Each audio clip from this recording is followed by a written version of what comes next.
Outdoors Queensland respectfully acknowledges the traditional owners of the lands where we gather right across the state and even across Australia. I'm in Brisbane, or Meanjin, on Yagara country. We pay respect to elders past, present and emerging, and we acknowledge the important role that Aboriginal and Torres Strait Islander peoples play on the land, sky and waterways used for outdoor activities. We've actually just got the IATSIS map up in our office at work. We've had that for a little bit. We've just put it up on the wall there just recently, and it's really interesting to have a good look at that map and see where the different boundaries of all the different traditional owners right across the country. And it's it's really puts it in perspective a little bit for those of us who are from more recently arrived in this wonderful country. We also acknowledge the funding provided by Queensland Government to support outdoor activities right across Queensland, and that is appreciated. Welcome to another episode of Coffee and Conversation. My name is Dom Courtney. I'm the Executive Officer of Outdoors Queensland. Our Operations Manager, Mark Squires, is my co-host for today's session, as per usual. I'd like to welcome everyone, all members of Outdoors Queensland, plus any others who are joining us. I'm not sure if we've got any reps from interstate organisations, but they're always welcome too.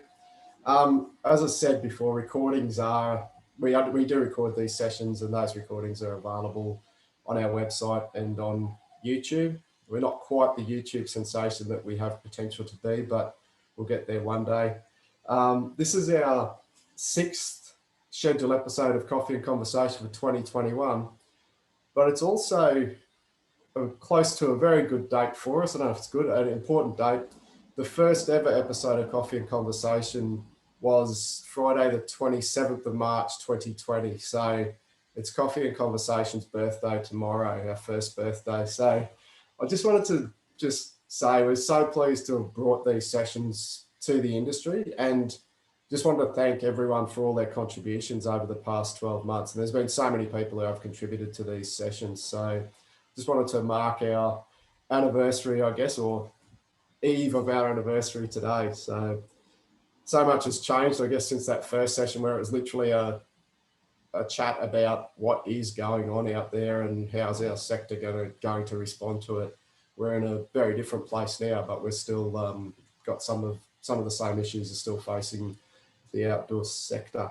So I've got a bit of an agenda, and we have I'll describe it as a feature-packed show for today. So thanks for everyone for joining us.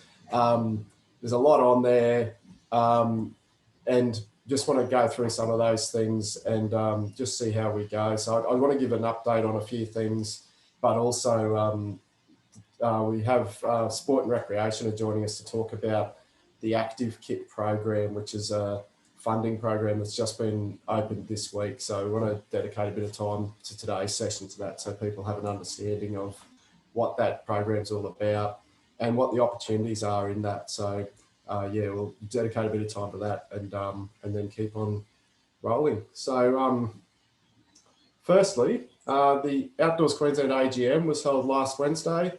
Our board members, I've listed the board members there on the screen. It was really great to see people joining us for the AGM, both in the room at the Scouts headquarters at Auchenflower, but also we held it on Zoom as well. So we had people joining us via Zoom, which was great. So we've moved into that 21st century technology thing with the hybrid AGM, which brought some challenges, but also meant people could join us more broadly. So we even had one representative join us from England. So that was terrific. So she was able to join us for our AGM. So it's always good to see. So a big thank you to all the members who joined us and those who put in proxies. And if we don't have an AGM, we don't have a viable organisation to do the work that we do for you guys. So just wanted to flag that. So, and congratulations to the committee and those who have the positions there. I'm not sure if any of the board members are here. I think, did I see Alana earlier? Alana's our president, so, oh, there she is. So congratulations again, Alana, and thank you for continuing your leadership of the organisation. Alrighty, just quickly, the Outdoor Council of Australia National Summit. We talked a little bit about this a fortnight ago. It's going to be held on May 25th, 26th. It'll be predominantly online. The board of the ACA is going to invite representatives or people from across the sectors to join that summit, but we'll also get a lot more information out about it. There's some information on our website, and we'll put some information in our monthly newsletter next week about that. So I don't want to spend too much time on that today, but there'll certainly be more info on that.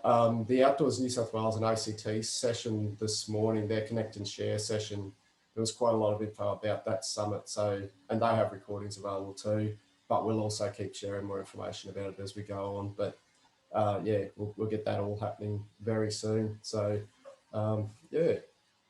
And Inside the Outhouse had a good info session on that as well, probably 3 weeks ago, I think it was. So yeah. Alrighty. Nature Freedom. Matthew Townsend from Nature Freedom is just going to very quickly give us a little snapshot of what Nature Freedom's all about, but also the fact that they have a volunteer opportunity coming up. So I just wanted to give Matthew a quick opportunity to speak to that. Over to you, Matthew. Oh, good morning, everyone. Thank you, Dom, for this morning. I'm just really excited to share with you guys where we're going. So it's a little bit quickly about what Nature Freedom do, in case there's anyone of you have not heard us. And mainly we have been a member of the Outdoors Queensland for a couple of years. So we've been working in partnership and alliances for growth at our organisation. So our organisation is focusing on young people with disability and their other background, the marginalised and vulnerable community, especially the low socio-economic background. So we are a not-for-profit and a social enterprise based on the business model. So we have been running inclusive paddling event with the Outdoor Queensland president. It's a really amazing being working together about at least 2 years. We got activity tomorrow to be very excited to go on Tungalba Creek. So we're trying to an increase in meaningful participation for the people who find social inclusion opportunity, so that we that find their ambitions in life. So based on their lived experiences, disability, living mental health, or someone who have no goals and ambition, being a part of outdoors and nature. So it's really about getting that connection with the community, the partnership, collaborations, all that. So we have been around about two and a half years. We've been into the third year in incorporation at the charity organisation. So this year, it would have been like last year, but COVID has stopped our growth stage last year. But now, finally, we are able to get the ball rolling. So at the organisation, I'm looking for new team members to join the operation team. They have a very exciting role, and one is a workshop activity, and joining our inclusive paddling team. So we can work along with people with various backgrounds, making friends. It's really an informal role, based building on your passion to inspire someone to do some part about lives, you know. So that's the part of it is social inclusion. So there's a volunteered opportunity. I have Mark had been shared. Thank you. The volunteer role, it would be around helping alongside co-facilitating. So because I have been doing it for myself for a while, so now we're starting to get really spread thinly. So it's now we've decided to get out and form a team and people. And but the volunteer role is actually will become paid in the new financial year, because we have a lot of funding sources to come through. So we were probably looking at least 1 or 2 people who be part of the team. So we could work out it's social. So the activity is mostly on the Saturdays, not every Saturday, but the Saturday on the issue about the month. And we have school holiday program coming up in April. That's why we are start on the 5th of April. And we've got social procurement contract. We're working with Logan, Brisbane and Moreton Bay Council, running school holiday, active, healthy, wellbeing activities with the environmental centres and the community garden and all the other activities with that outdoor. So we incorporate around nature play-based activities as well. So that would be a very big part of the experience around inclusion.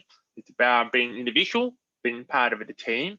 So I'm very, very happy to share with you guys. I'm really looking forward to coming and join our team. It's very exciting year, but expanding and scaling and getting the ball rolling. If you're having any questions, just say to me in the chat or to send out in the email. Thank you, Dom. Thanks, Matthew. And yeah, look, I've been to a couple of the inclusive paddling days, and they're really a great great event that Matthew puts on with Alana from All About Paddling. So I'm not just saying that because Alana's my boss, but they're a really good event that they do put on, and yeah, I'd highly recommend it. So it's certainly you know, one of those organisations that I think you can get a lot out of contributing to. So well done, Matthew. It's good to see Nature Freedom expanding in that direction. So well done. And if anyone has any info, any queries or wants more information, yeah, please reach out to Matthew. Thanks, Mike. Just a quick one, Inside the Outhouse, first and third Monday of each month this year. So I thought I saw David and Pete in the list of attendees a minute ago. I'm not sure if either of you want to have a quick minute just to talk about what's coming up in Inside the Outhouse. Oh yeah, I'll take that role on. My name's Pete Smith. I guess part of the Inside the Outhouse team. Our next session on the 5th of April, which is the first session in April, is an anniversary of Inside the Outhouse. We've been running Inside the Outhouse conversations for just on a year now. And it's a bit of a touch base with people working in the outdoor sector and just checking in with how people are going, how they're traveling. And moving forward, we're running another session in April, which is yet to be planned. Thanks very much for all your support from Outdoors Queensland. And we've got a big announcement coming up in terms of we're going to be presenting a webinar with the ARRE, or the Association of Outdoor Recreation and Education, which is an American forum, in early May. So that's pretty exciting news for the Outhouse team. So we're furiously planning that. No doubt David will put details of all this up in the chat. Thanks very much. Terrific. Thanks, Pete. And yeah, thank you for joining us again for today's session. It's terrific. Mark, is Melinda with us? I'll just move on to the next section. I haven't seen Melinda in the list. No, she isn't just yet. I'll try and get in touch with her, shall I? Okay, if you could chase her up. Yeah, well, we'll skip past this one and come back to it. So Melinda's from the Partnerships Office at Sport and Rec, and she's going to talk to us about the active kit.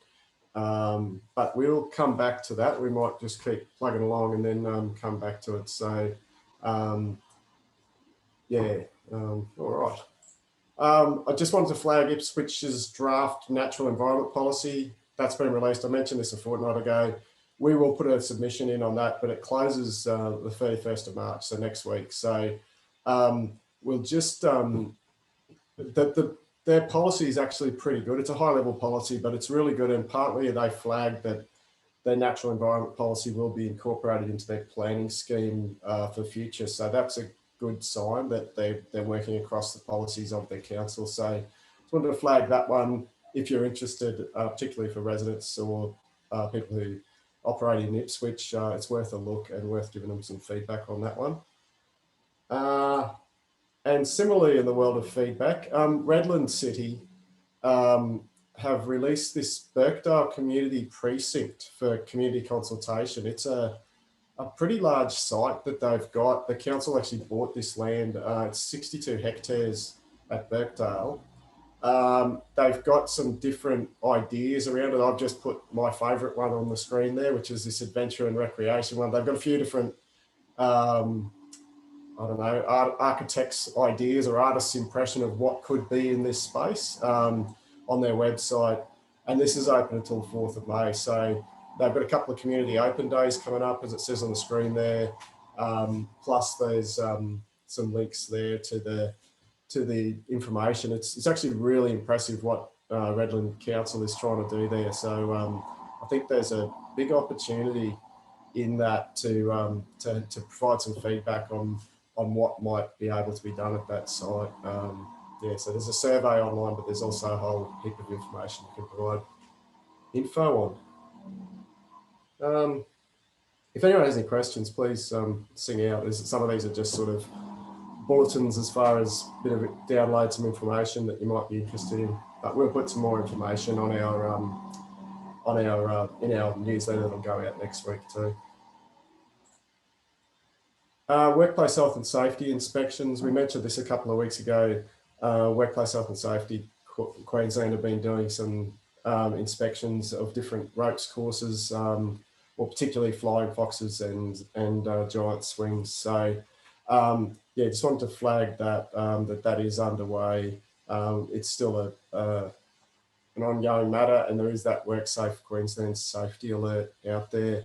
Yeah, I'm not sure if anyone wants to speak to that one at all, or add any comments to it.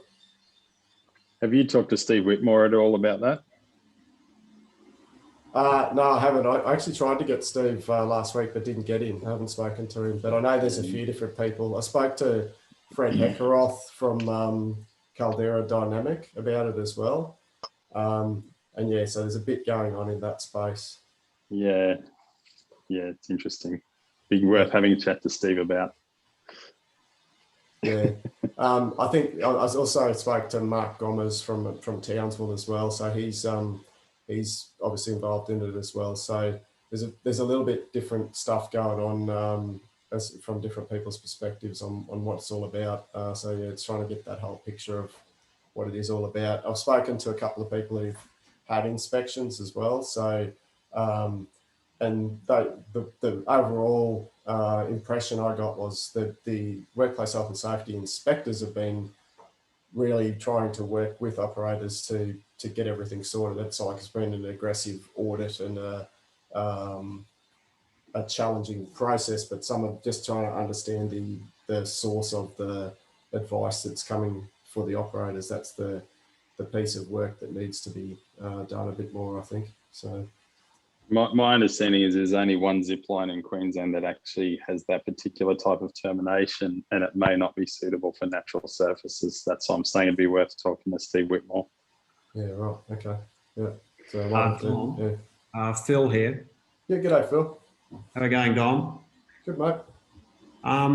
As the first place that it was inspected a little bit of time ago up at far north Queensland, we have got our notice of improvement back from Workplace Health and Safety Queensland, and it seems as the inspection moved across the state, the information was updated continually. The latest advice we've had from Steve Whitmore is that the Australian standard for amusement devices, in the actual Australian standard, it excludes amusement devices applying to schools, outdoor education centres, training providers. Right. So the piece around registration as plant as an amusement device, it's the Australian standard specifically excludes all of those things we just mentioned. Righto. And yet that seems to be what Workplace Health and Safety were relying on in that advice. It appears to be, yes. So, yeah, it specifically calls out education providers, outdoor education centres, and training providers who own or operate zip lines. Yeah. Okay. I mean, sorry. Yeah, sorry, Phil, it's Mark here. Just wondering if you would you have a copy of that that document, the exclusion? I don't have the Australian standard because you have to spend $250 to buy an Australian standard. Yes. I'm relying on Steve Whitmore, who bought a copy of the standard, telling me that that was the case. Okay. Yeah, that is a frustration with Australian standards, isn't it? Yeah, that's one of the strange things of when standards become a business, but I won't go any further on that one. Yeah, thank you very much for that, Phil, and appreciate that update from Tinaroo, and it is great for sharing that information with the rest of us. Maybe dealing with some of the confusion that is out there about these inspections. So thanks, Phil. No worries. Yeah.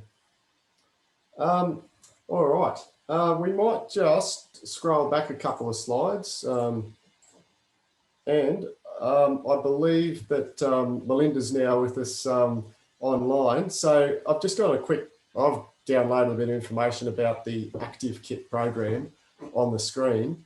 But and the application's opened this week, and they close on the 19th of April, with the projects to be delivered, as you can see on the screen there. I've literally just copied and pasted a bit of information from the program on the website and the media release, but just like to hand over to Melinda to speak us through what the program's about and what it actually means particularly for outdoor providers and for organisations, and what it's all about. So thank you very much for joining us, Melinda, even though your thing does say Tiani, but that's all right. This is Melinda, not Tiani. And yeah, I'll throw over to you. And I think Mark's made you a co-host, so you should be able to share your screen as well. So awesome, thank you.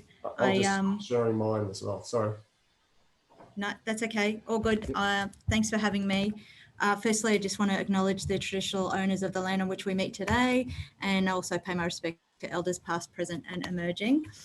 I had to quickly go and grab Tiani because I could not hear anything, and she had just kept her little headphone USB plugged in the back, which was causing me not to hear, but that was timely. That has been rectified. So yes, thanks for having me. Obviously, we're really excited about Active Kit. It's a new and innovative program that's opened up for us, and it opened on Monday, and we're getting some good response to date about the program. So I just wanted to take you through a little bit of the information that it's all online, as Dom said, and it's what he's been really great in supporting the program and sharing it all with you, and also giving me the opportunity to come and have a chat. So the program itself is, as the objective states, I'm going to read it verbatim, to support innovative solutions within the active industry to increase both physical activity opportunities for our target markets. And then the second part of it is about contributing to the industry's capability and resilience. So that's really what we're looking at with KIT, which is looking at 3 key areas of knowledge, innovation and technology. And the program has a budget of 4.34 million. And we've been really fortunate in that we also have co-investment from Health and Wellbeing Queensland for this particular program as well. And they are focusing on Challenge 1 with us, which is engaging Queenslanders who are insufficiently physically active. So I might just bring up the, let's see if this works. Let's see, haven't used Zoom before. Can't see it as an option to share. So it should be there should be a little control panel with a green thing that says share screen. If you click the up arrow on that. Yeah, I've clicked on that, but it's not bringing up what I have open to look at. That's okay. Look, it was just the guidelines, unless someone else, Dom, can bring up our website. I'm clicking on that. It's just not. So basically, as you can see, the program opened on Monday. It's open for 1 month. We've got, what's different about it is that we're looking for innovative solutions. It's not like some of our other programs where we have, infrastructure based or, participation based. We've got the 2 key challenges. Yeah, about there, just a bit further down. So this is something that as part of Activate Queensland, our 10-year strategy. And it's come out of that particular program, and it's outside of the box for us in some respects, because it's not just our traditional sport or active recreation and fitness industry, or as we refer to it now as the active industry. We're looking at the startups and small to medium enterprises who are also eligible under this program to apply, and targeting the two key challenges that I raised before. So one is about the increasing physical activity participation, and the other one here is strengthening the capability of organisations. So we're looking for innovative solutions, whether they be products or services, to basically help us answer those challenges that we're facing in the industry, particularly for, around volunteers, around for the industry itself, enhancing revenue streams and diversifying revenue options to make the industry more sufficient and less reliant on things as well that include government funding. And then obviously for physical activity is one of our key things for us in delivering and making sure Queenslanders have access to those quality physical activity opportunities to increase their participation. So the funding is across two tiers, as you can see on the screen. Tier 1 is up to 100,000, and then Tier 2 is 101,000 to 200,000. One of the eligibility components is that you can only apply for there's one application per eligible organisation under either of those tiers for either of those challenges. And as part of the funding requested, all eligible organisations need to submit a cash contribution. It's not in kind, it is actually cash that is being asked to be contributed. And for Tier 1, it's 20% of the funding requested. So should the applicant be seeking 100,000 from the government, there would be a 20,000 cash co-contribution required. It doesn't mean that the total project cost is only 120,000. In that instance, it would be. But if it was beyond 120,000, the organisation would need to show evidence of the subsequent cash co-contribution to meet the total project cost as well. So that's why we say at least a 20%. So the maximum amount is what will be covered by the funding requested for under this program. Underneath there, you can see what we talk about when we refer to evidence of that cash co-contribution. There's some key dates. Obviously, it's now open as of Monday, and it closes on the 19th of April. So we appreciate it. So it's a pretty tight program from open to close. But I think for the program, because it's about having solutions that are at a minimum viable product, this isn't an idea that we're looking for funding for. It's something that is it's almost like we're seed funding for something where the product has been developed. It's just that next stage to bring it to life in some respects. So we've got definitions in the guidelines as well of a minimum viable product, which is right down the end. I can go through here. It's beyond proof of concept or prototype stage and has been tested with customers. If we go through now some of the eligible organisations here, everyone has to be registered with an ABM and based or headquartered in Queensland, unless, of course, we've got a provision there for some of our NSOs funded by the department who don't actually have a Queensland base at this point. So otherwise, the remaining eligibility criteria there regarding state levels or peak orgs, NSOs, Queensland-based not-for-profits providing statewide services, LGAs, tertiary institutions or startups and SMEs. If anyone has any questions, I'm happy to field them as we go as well. So please feel free to ask, or you can wait till the end. Melinda, just on that, yeah, there was just on I've had a couple of people ask me about the eligibility. We put out a bulletin about the program the other day. Yeah.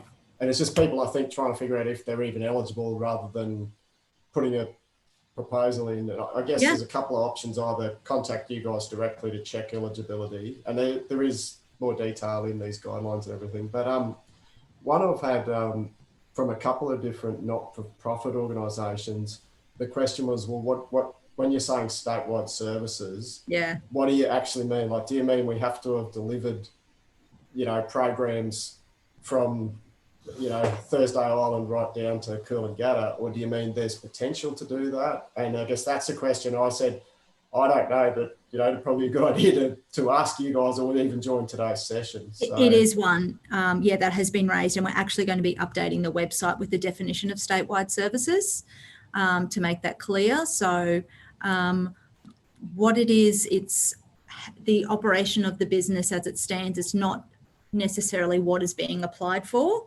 and the statewide services. I might just wait for it to be signed off fully before I say it, just in case someone up the line changes it. But we have come up with a definition. It will be added to the frequently asked questions page shortly of our website, and it's based on the service areas within sport and rec.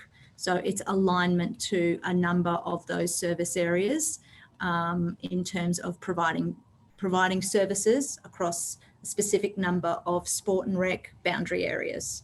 And there will be a map that shows where those areas are, and then that will make it clearer for people, because yes, that has been raised, and we're working on a response to deal with that one. Thanks, Melinda. And the other one I'm happy to send you, Dom, once that gets confirmed, I'll just send it to you in writing as well. That way, if you get asked again, you can pass that on. And then, as I said, it will be going up on the website as an FAQ. Yeah, that'd be great. Then I'm not just making stuff up. I actually have the answer. Yeah. So, the other question was, that a couple of people have asked me too, was about the startups and small and medium enterprises. It's a minimum of 5 staff, but no more than 50. And I've had a couple of organisations who said, we've only got 4 staff, but if they actually got this grant, they'd actually, potentially hire someone and would be in that next category. And I don't know what the answer to that is. I guess from what you said just before, it's what they are right now. Yeah, it is. It is. And the reason that we've put the boundaries on that, it's in terms of, a risk management for dealing within a space that we haven't been in before. So startups and SMEs are not our traditionally funded organisations, and based on advice, we've put those parameters in place for this program, and it is a requirement that they have to have 5 FTE, minimum of 5 and maximum of 50 to be eligible. So an organisation with 5 employees is less likely to take your money and fly overseas. Well, one would hope, but anything possible. Yeah. Oh, we don't have any, I remember there was a certain dramas in Queensland Health a few years ago. We're certainly trying to avoid any of that in the outdoor sector. Certainly, you can trust us. Just put all the money into the outdoor sector and everyone will be sweet. So that's my advice. I can't agree to that in any way, shape or form, but really excited about, what can come through in terms of, applications and that we can see. I'm just going to quickly go through my hard copy and see if there was something else that we go through in there. We list everything that's eligible in terms of costs and what won't be funded. It is about innovative solutions. It's not about, delivering any sort of capital works in any way, or buildings, or, that we've got other programs for that. And this is not it. The application process is online. You have to be registered in our grants registration portal first. So organisations must register through the GRP prior to getting access to the online application form. And then once you've registered, you can go through, log in, and you get access to the online application form and inquire. The online Sorry, I was just going to say that would be a new process for some organisations who haven't received funding from the department before. But I think it's fair to say that process has actually improved a lot in recent times. So it used to be it used to be quite a difficult process just between us.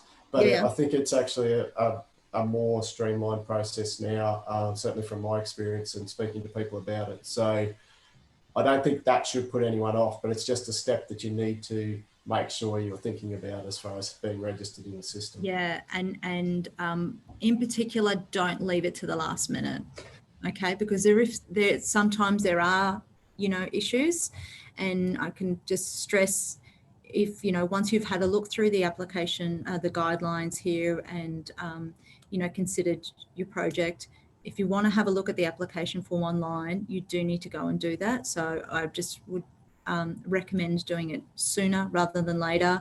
Don't do it on a weekend when there's no staff around to help either. Do it during business hours so you can get some help, you know, you need straight away. And then, you know, go on, have a look at the application form and go from there.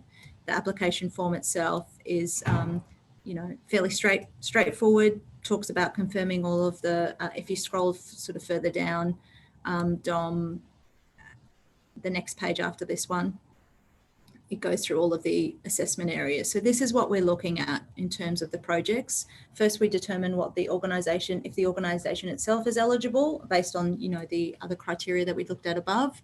And then we go into the challenges. So you have to address one of the challenges. That's, you know, clear. It's either the enhancing physical activity for those who are insufficiently active, or the, you know, org capability for the active industry. And then this goes through the 5 key areas that we will be looking at in terms of assessing the project. So if upon reading this, you feel like you have something that is good to go, then I really recommend you apply. Did you want me to go through any of these in a bit more detail, Dom, or feel like time is limited? And yeah, I guess the couple of things there that stood out for me when I went through it all, I guess the market readiness, so that, and you mentioned it earlier about that it has to be at or beyond minimum viable product stage. So not just a good idea that we think might get people more active.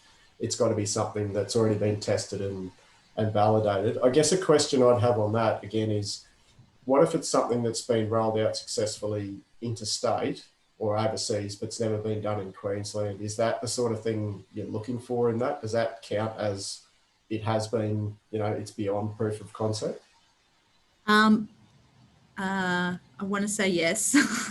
I want to say yes, because I think that it's something that if it's already been demonstrated, and that probably goes to answer number 1, it can demonstrate that it meets the challenge, and that there's an understanding of the end user, and there's a need for the product or service, and it responds to a gap. So I think that kind of stuff, if it can answer that, and then you have that market readiness, I don't see why it wouldn't.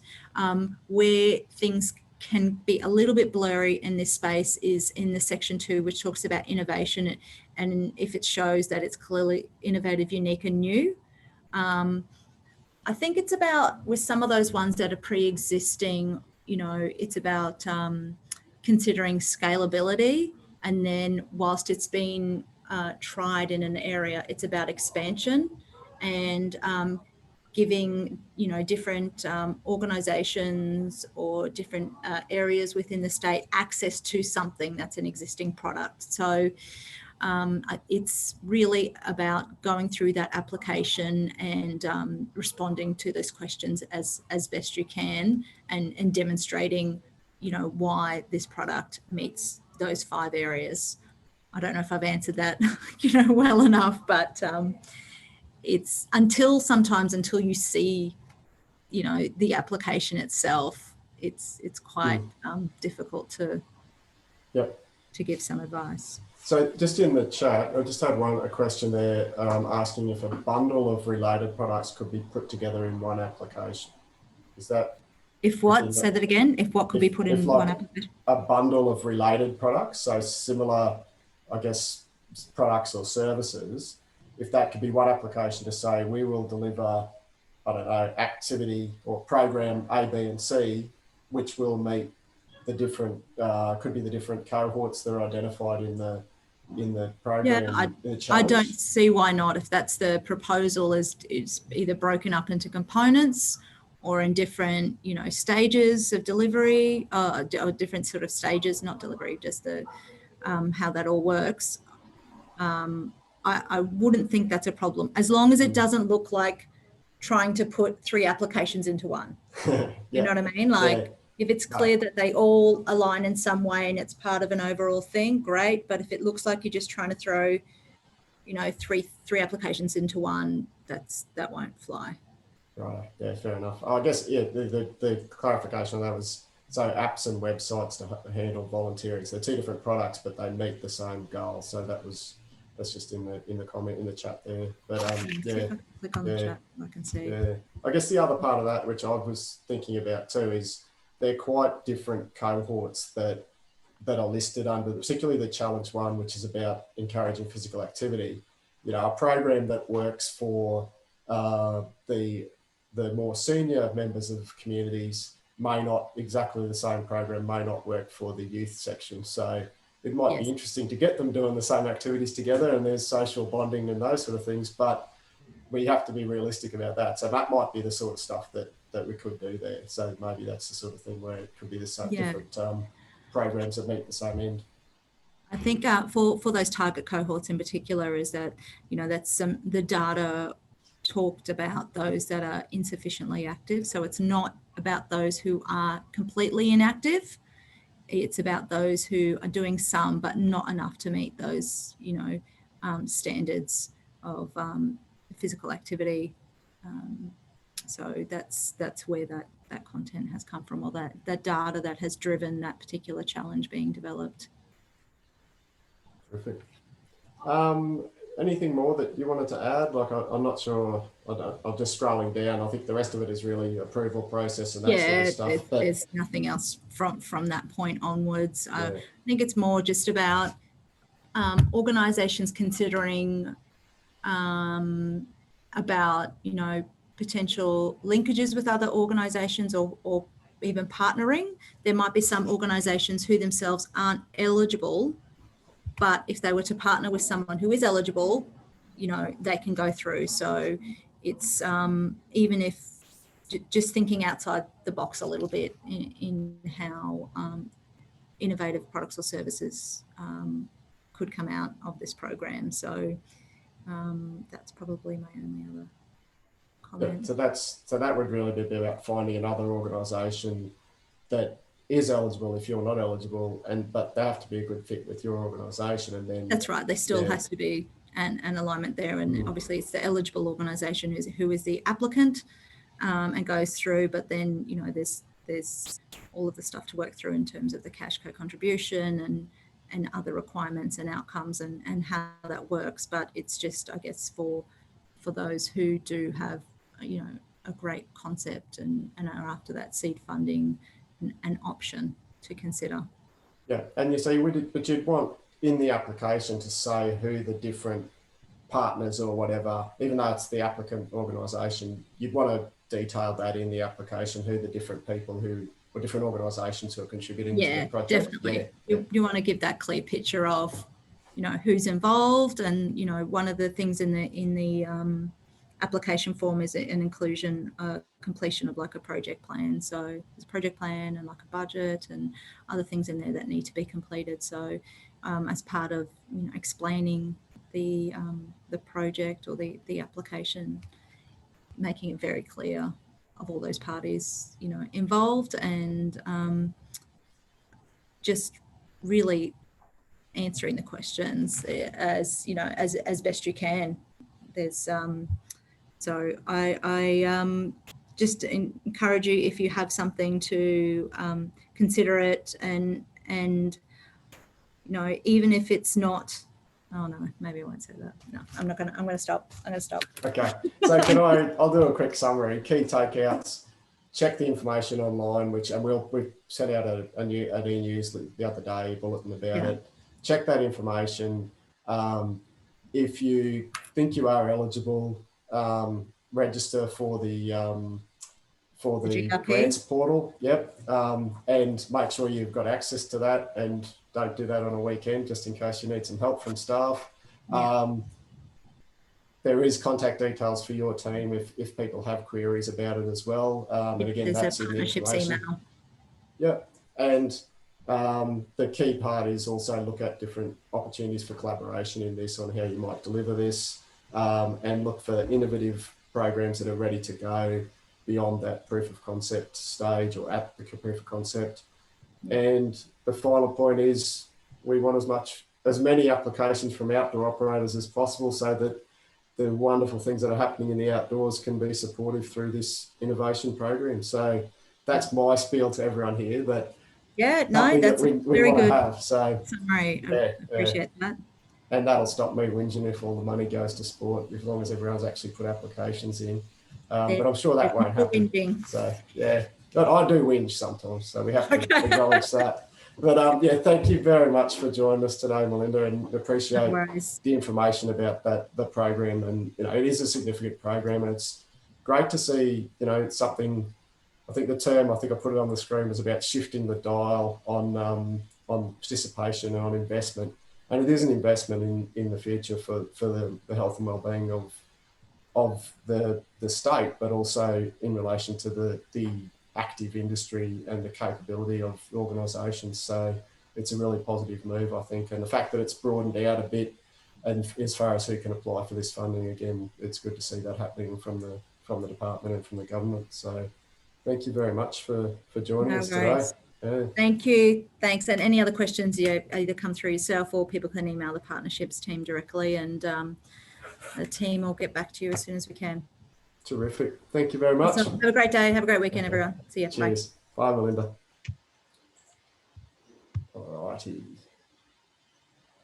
I'll just find my slide again and get us rolling again. So terrific. I'm not sure if Melinda's still with us, but a big thank you to her for joining us for the for that part of our session. So all right, where did we get up to? Does anyone remember? Workplace health and safety. Phil spoke to us about that. Oh, I haven't spoken about this one. So this is the Queensland Police Service. They have a campaign at the moment. It's called Protecting Crowded Places from Terrorism. So yeah, I just wanted to flag this. They're doing some regional forums. So that one is the last thing before we get on to everyone's favourite topic of COVID-19 and recovery. So there's some information about that. There will be in our bulletin that goes out next week as well. But the first one there is Toowoomba on the 31st of March, which is next week. So I just wanted to mention that as well. So I actually went to a session in Brisbane about the protecting crowded places from terrorism, which is mostly relevant probably to event organisers. But it's an important piece on that. They had an interesting presentation from a guy from ASIO. He didn't have a surname because he's from ASIO, but he spoke about the threats that ASIO sees to crowded places, and he was very much focused on organised events of different types, whether it's from the massive ones at the stadiums through to community level events. He was talking about all levels of threats. So yeah, so it was an interesting thing. So they're looking for people who are interested in attending those, and there's information, or you can email that counterterrorism@police.qld.gov.au. So Mark shared a link to their website, so not to the story on our website about it. Thanks, mate. So we've got about 10 minutes left. COVID Safe Future, that was the roadmap that was updated a couple of weeks ago. So with those changes to restrictions, particularly regarding the camping. So that's come into effect. The other thing is outdoor events with fewer than 500 attendees per day now have no additional requirements. So you don't have to fill out the COVID safe checklist. You don't have to have density requirements in place. You don't have to have contact tracing requirements. So that's an easing of restrictions further in relation to outdoor events with fewer than 500 people, 500 attendees per day. So, and I think that includes staff in the 500, but it's worth checking those sort of details if you're getting close to the 500 figure, I suppose. But the larger events and indoor events still have protocols in place. we mentioned a couple of weeks ago, they removed they tried to deal with the confusion about multi-day events with on-site accommodation. So those are now subject to the same rules as events without on-site accommodation. So that's a good development as far as I'm concerned. And we're still waiting on approval to changes to the Outdoor Rec Activity Providers Industry Plan and the Outdoor Education Providers Industry Plan there with Queensland Health at the moment. So that's in a nutshell summary. I think I've got that one still same as what we talked about a couple of weeks ago for the Outdoor Rec plan. And similarly for the Outdoor Ed plan, there hasn't been any approval of those changes that we have requested. So, but Queensland Health has said if you were talking about providers hosting groups of adults, it should be done under the Tourism Accommodation Industry Plan. So that's been clarified by Queensland Health a couple of weeks ago, which we shared a little while back. So I'll just check the chat. Sorry, Andrew put industry plans ? Yes, mate, still waiting, as I said. We have got the stuff about the relaxation regarding venue staff being able to service multiple client groups, which is an important development to get to, and also the amendment regarding cleaning and hygiene protocols. So that's what we're asking for in there with this approval. I think because of the changes that related to camping, there's a bit of a backlog in approval of changes to industry plans because they're dealing with changes to so many at the minute. That's what I've been told. So that's still in the process, but I think they might have been a bit overwhelmed. That's probably not the right term. A little bit busy just dealing with all the different requests from different industry groups, including ourselves. We were ahead of the curve because we'd already put that application in, or that request, but I think their team is dealing with all of those things. We did ask in December in the hope that we'd be able to operate with them in term one. I know, mate. The toilet one would be very good. Yeah. I mean, as soon as we get the feedback, we bounce backwards and forwards a little bit because originally we asked for being able to have shared facilities, and they were quite relaxed about the idea of toilet blocks being shared, but they were completely opposed to shower blocks, and we didn't put that in the first thing. We just said facilities. So once we clarified that, Queensland Health went, oh, that shouldn't be a problem. So a part of that is the fact of the wording that we used in our request as well, that, you know, it's about them understanding the terminology we're using and us probably not making assumptions when we're making these requests. I just saw a comment in there. Danny said some states are now allowing buffets. An update on Queensland. My understanding is there's no change at all and no change on the horizon on that one, Danny. Matthews just said it's only controlled and served by staff. Yeah.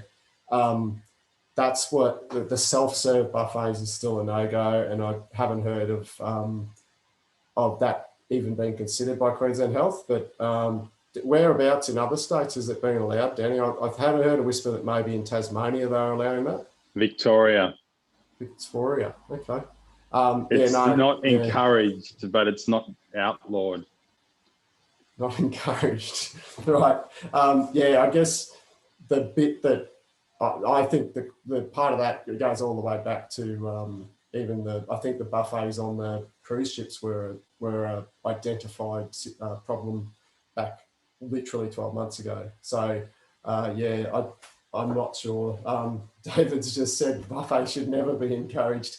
I'm not sure if that's a personal opinion or a professional one, but I must say I've put on a few kilos over the years from visiting buffets too often, and if they're self-served, you know, it makes it a little bit difficult. But I don't know what the answer is on that one, but I attended Queensland Health and Tourism and Events webinar this week.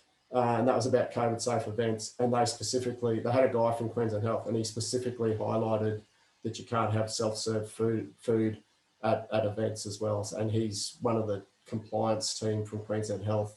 So he didn't suggest that was going to change anytime soon from Queensland Health's point of view. So I think that one's a fairly strong no at the moment. We can go back and ask. And I just saw Andrew's comment, David doesn't do payroll. And and Danny's just said, what's the economical new norm to replace self-serve buffets, and what are, does anyone have an opinion on that as far as how do you actually economically serve the food other than having people serve themselves? I'm not sure. Like when we get catering now for events, we're getting individually wrapped food, which is not economical for when you're serving 200 or 300 people. That's just going to be so much extra work. I'm not sure what it is in a camp situation, particularly how it can be managed better. We've got a couple of minutes if anyone wants to comment on that one.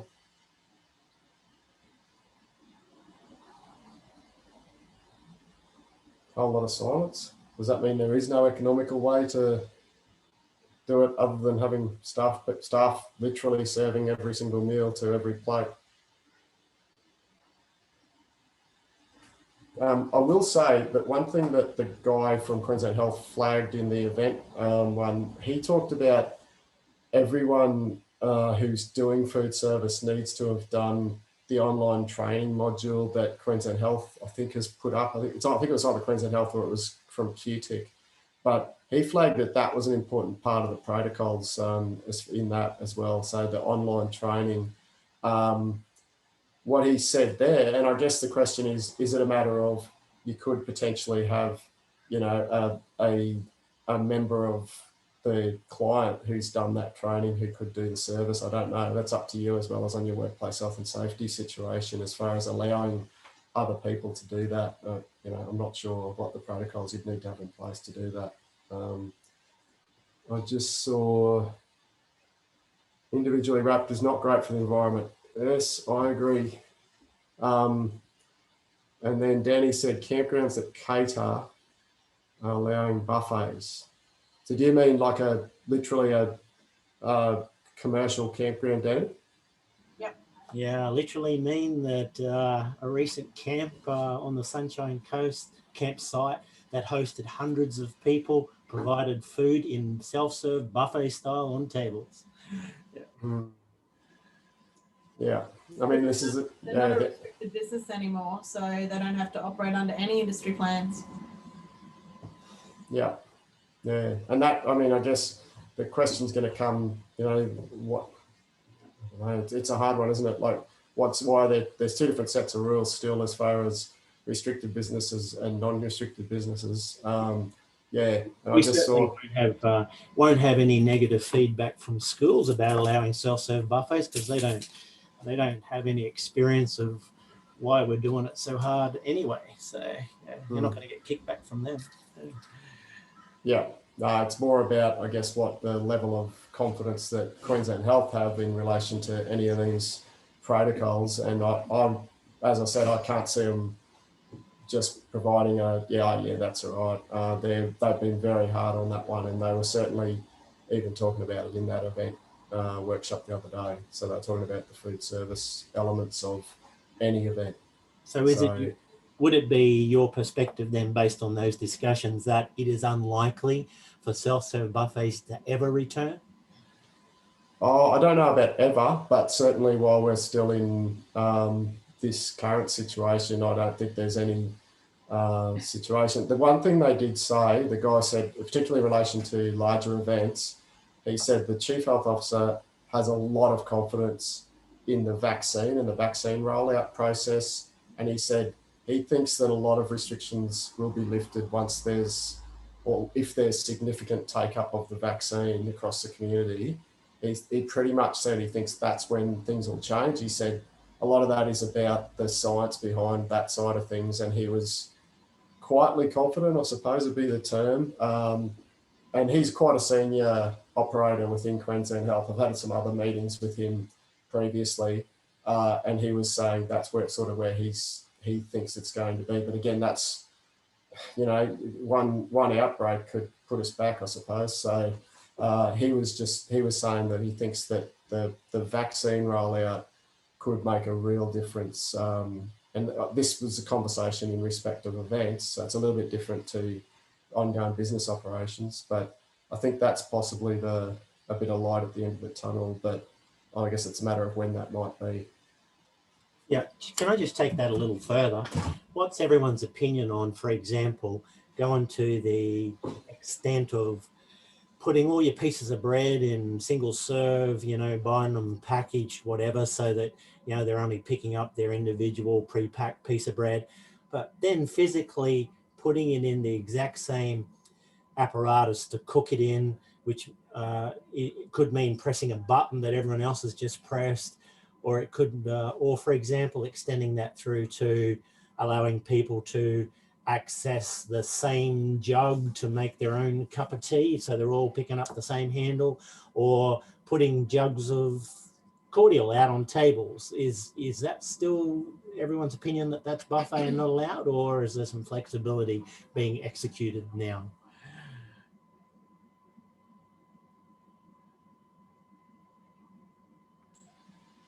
I'm pausing to let anyone else answer who is actually in that space, but I figure that. yeah, I would say, you know, I guess a big thing on that comes back to then what are your cleaning protocols and what are the expectations for you as a operator.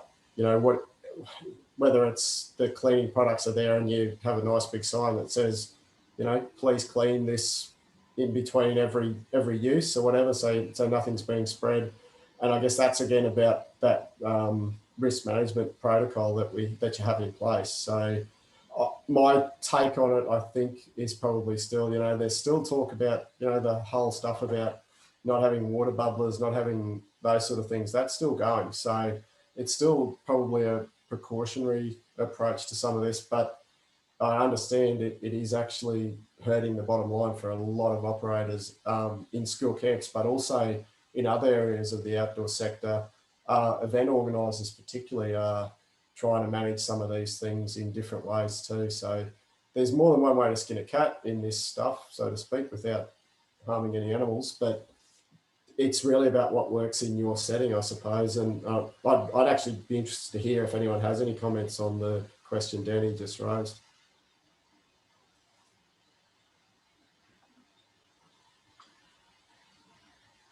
No one?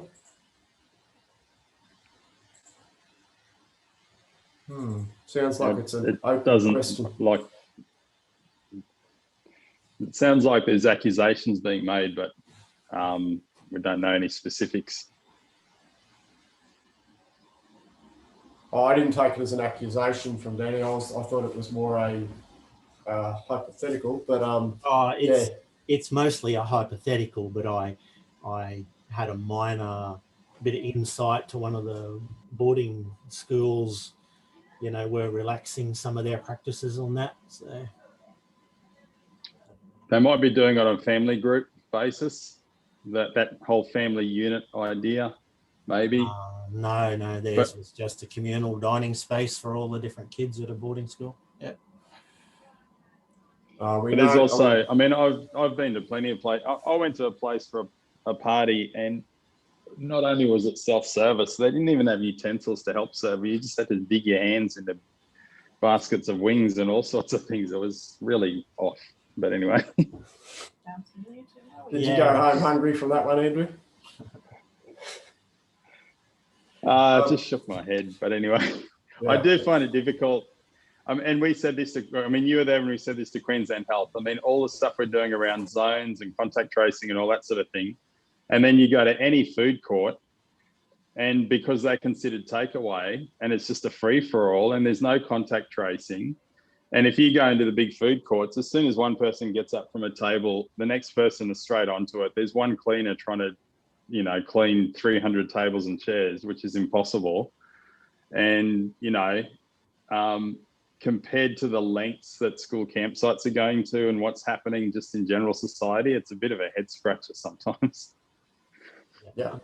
Taking that other example a bit further, you know, you're at a chamber event, for example, and they've got trays of finger food being carried around by a waitress, which has got 50 serves on it, open served, and anyone, you know, obviously picks their own up off the tray, but everyone else is breathing on the tray. Is that buffet?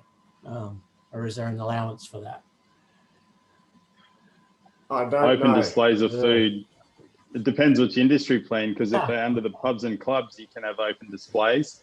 Yeah. But if you're under the caterers plan, the food safety one, you can't. So, yeah, I guess that's the reason I'm bringing it up. I sometimes think that we're sitting underneath one of the most prescriptive industry plans which are enabling our business, but also have limitations that aren't under other plans. Hence my little joke about I'm now a campsite is, you know, I think we've got to be open to say, well, if this is working and functional at a campground that they had a buffet for 500 people, it's open and functional, that a chamber event's got finger food going around on trays under a different plan, why isn't it for us?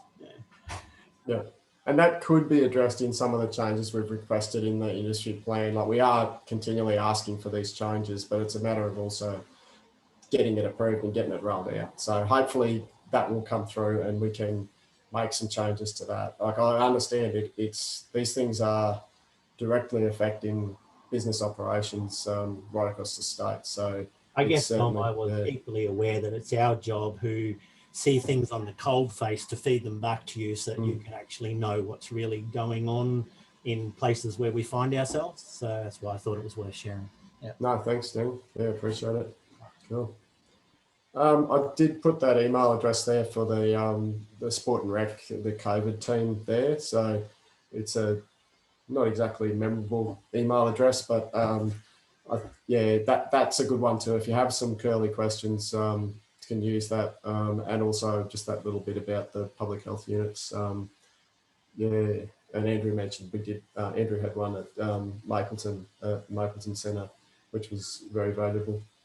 The last topic just there is the COVID safe events. As I said, we sort of covered it off a couple of times. We had that webinar that Queensland Health and Tourism, the Department of Tourism put on yesterday morning. So it was quite a good one. I don't know if there's going to be a recording of that session, but if they do, we might even see if we can't share a link to it or something. I'm not too sure how that will work. Did you, Mark? Yeah, Don, there is a recording. It hasn't come out yet, but I'm keeping an eye out for it and I'll share it when it does.